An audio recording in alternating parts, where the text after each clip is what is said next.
These three images, one of a church, one of a ruin and one of a half-timbered house, were chosen on the students' poetry quest around York from buildings that they judged to reflect the Elizabethan era, the time in which William Shakespeare wrote his sonnets. The students found a friendly priest who kindly agreed to be interviewed in York Minster for their film. The priest explained the historical development of the minster, including how it was used in the Elizabethan era and the time of Shakespeare. This interview was spontaneous, in an authentic setting, as the priest just happened to be there when the students visited the church. They used their iPads to film him. Bear in mind that I'm talking from general terms about what happened in the Church of England and applying it to this building. So, historically, go right back to about, let us say, 1400. The church then would be decorated, all the walls would be painted, it would be full of statues and lit by candles, so a strange combination of light and dark.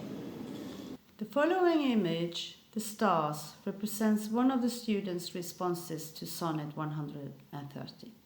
The students' stars contain modern concepts of beauty such as sleek blonde, fit and suntan.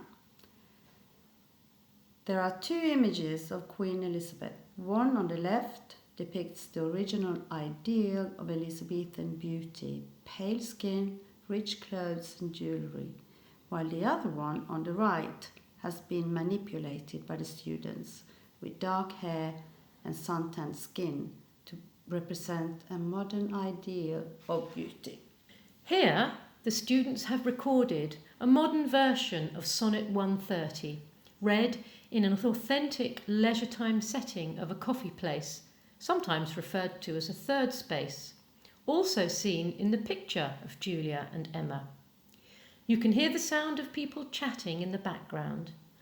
In the reading, the students have emphasised the iambic pentameter, which is an important feature of Shakespearean sonnets.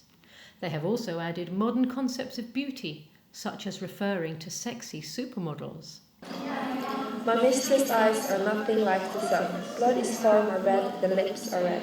If skin be tan, why then her breasts are pale? If hair be furred, like wool grow on her head. I have seen much roses, red and pink, but no such rose flush see I in her cheek. In some perfumes is there more delight than in the breath from our mistress' wreaths. I guess I never saw a supermodel go. My mistress when she walks stands on the ground, and yet by heaven I think my love is sexy, even though I have done false compares.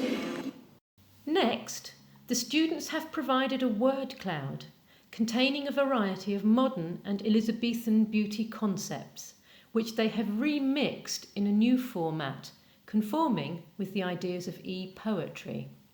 The next element, the students' own writing, is inspired by the structure and content of Sonnet 130. However, they have reimagined the ideas in a modern context. They have remixed the original sonnet, choosing to use a female voice in the poem and a speaker who has some power. The students have retained the quatrains and the rhyming couplet, as well as working hard to utilize iambic pentameter. On the last page of the eBook, the students have included the original version of Sonnet 130.